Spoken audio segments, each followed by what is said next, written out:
All right, folks, welcome back to the Steve Malzberg Show. My Newsmax TV colleague Miranda Khan joins us now with the latest on Donald Trump, his medical records, and Dr. Oz. Miranda? Thanks, Steve. Donald Trump surprises Dr. Oz and his campaign today by handing over the results of his recent medical exam. It's two letters. One is the report, and the other is from Lenox Hill Hospital. May I see them? Saying, yeah, sure. Audience members told CNN Dr. Oz appeared to be impressed by the GOP nominee's health. Earlier, his campaign suggested Mr. Trump wouldn't be releasing his report on the show. Now, the two also discussed Trump's food habits and other health-related issues, including the fight against Zika and Trump's new child care policy that he just unveiled last night. The episode airs tomorrow. Meanwhile, Hillary Clinton was also invited to share her medical exam results on the Dr. Oz show, but she declined. Her campaign says that she'll be back on the trail tomorrow after taking time off due to pneumonia. Rumors have swirled over Clinton's health since she nearly fell leaving that 9/11 memorial ceremony. And those rumors have some focusing more on Clinton's VP, Senator Tim Kaine. But Kaine he's downplaying the possibility of having to take the reins, saying yesterday Hillary is full of energy. Back to you, Steve. All right, very interesting. Now, folks, earlier today during Newsmax TV's America Talks Live, I interviewed Emmy Award-winning journalist Sharyl Attkisson, host of Full Measure with Sharyl Attkisson, and author of the book Stonewalled, My Fight for Truth Against the Forces of Obstruction, Intimidation, and Harassment in Obama's Washington. Hello, Sharyl. Hey, how are you? Good, good. So quite a mess going out on there at Capitol Hill yesterday.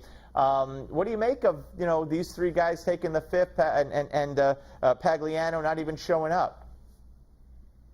Well, when that many people think that things they could say might incriminate themselves in some sort of criminal wrongdoing, I think that's telling, and I think that's kind of to be expected.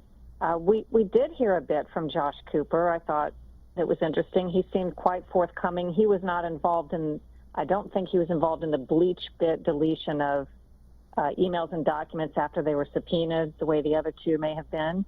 But we learned that he didn't have a security clearance when he had full access to the server and all the emails and material in it, classified and otherwise. We learned that there were no, even extraordinary or special measures to secure the servers. There were 3 of them that she used, 3 private servers. So we did learn a little bit from him, I think.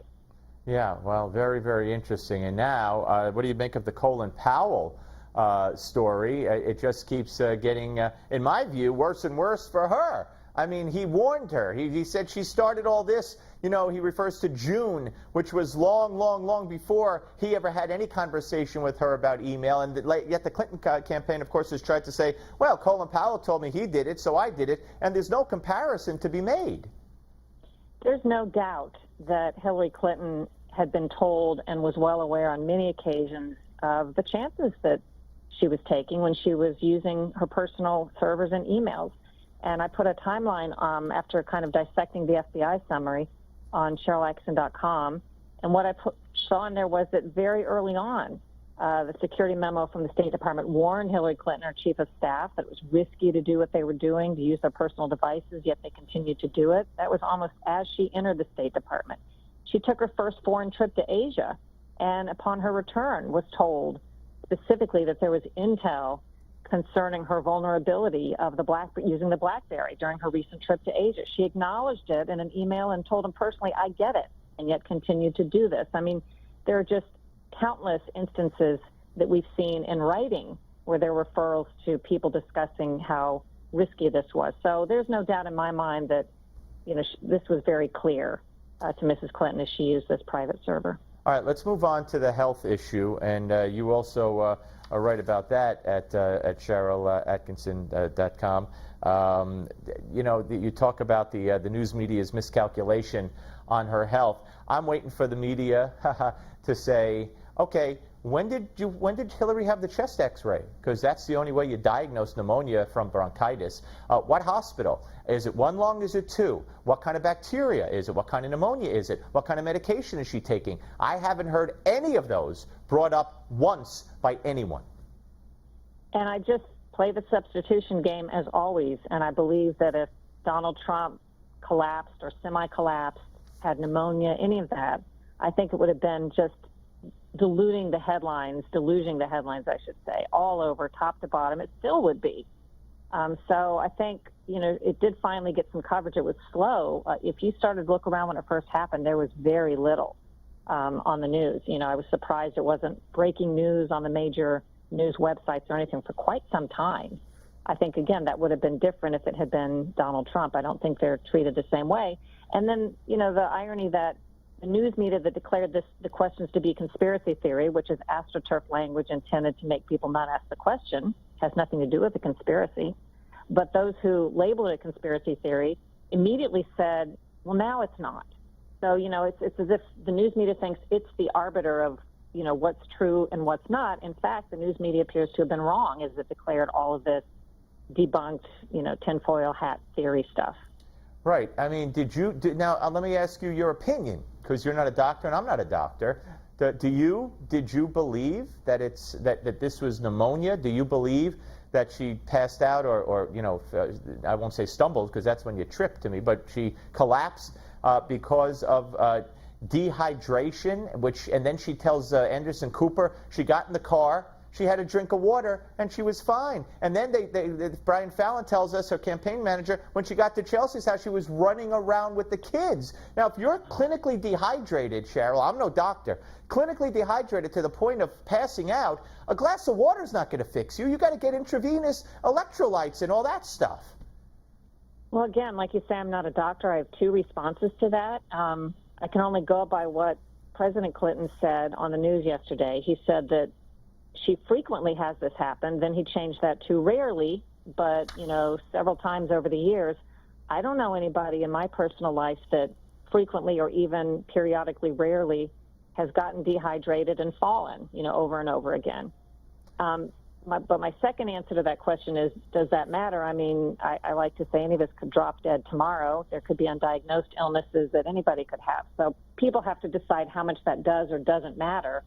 But I do think by President Clinton's own statement, she's had something that's, happened to her or been ongoing for years. Right. And, if you remember before the Benghazi committee hearings, which she canceled her first appearance, she disappeared for a number of days, during which time there was a similar MO, only it went on longer. The State Department didn't tell us what happened to her. So she was just out of the public light. Yep. And then came different stories. First it was a cold, then it was a cold and a fall, then it was a concussion. And then Bill Clinton later wrote in a book, it took her something like 6 months Yep. to fully recover from that. Yep. So I do think there's more, whether it matters or not and how much it matters, I don't know. And again, not a medical doctor, but it's certainly, I think, more than the event that we saw on September 11th. What do you think? I want to get your plug in for your show too. What do you think of CBS editing out Bill Clinton saying frequent? Well, we do make editing choices, and people said, how could 3 seconds matter? Well, on evening news, I can tell you, you do sometimes try to save 2 or 3 seconds. But on the other hand, that's a judgment call, and I would not have allowed that to be edited out if I had any say, because for the very reason that people would look at it this way. It actually mattered in that bite. It was substantive. It wasn't just a stammer. And as you know, they edited out after President Obama said that he didn't call the Benghazi attacks terrorist attacks. Right. CBS didn't air that at the time, and in fact aired different excerpts that made it sound the opposite way. There was some selective editing going on there I wrote about in my book. So this is not the first time that's happened. What's coming up on the show, Full Measure, this Sunday? We got 25 seconds. We're going to talk a little bit about the emails still, but our main story is Maine's governor. He's bombastic, he's been criticized as racist, and he's also reformed welfare as they know it. And even though he's sworn off the press, we have an interview with him on Saturday. Oh, great. And of course, he left that very colorful voicemail not too long ago. Sharyl Attkisson, thank you so much. Always great to talk to you. All right, ladies and gentlemen, dirty tricks. It's been part of politics for a long, long time. They say all's fair in love, war, and politics, I guess. And there's a history and documentation of these dirty tricks. And Newsmax TV's Bill Tucker takes a look. In 1800, Thomas Jefferson covertly conspired with a controversial pamphleteer, James Callender. Callender published a series of pamphlets spreading lies about Jefferson's opponent, John Adams, saying that he wanted to start a war with France, and even accused Adams of having an hermaphroditical character, which has neither the force of a man nor the gentleness and sensibility of a woman. Jefferson won.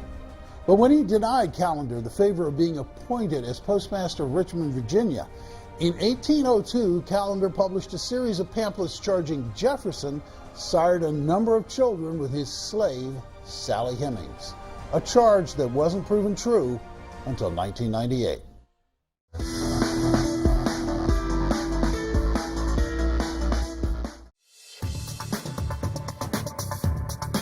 Tonight on Newsmax Prime, millions of your tax dollars going straight into the pockets of Mideast terrorists. Alan Dershowitz and General Michael Hayden with live reaction. Plus, pollster John Zogby pinpoints Trump's new lead in a key battleground state. And how much influence does Ivanka Trump have over her father? And what role will she play in a Trump administration?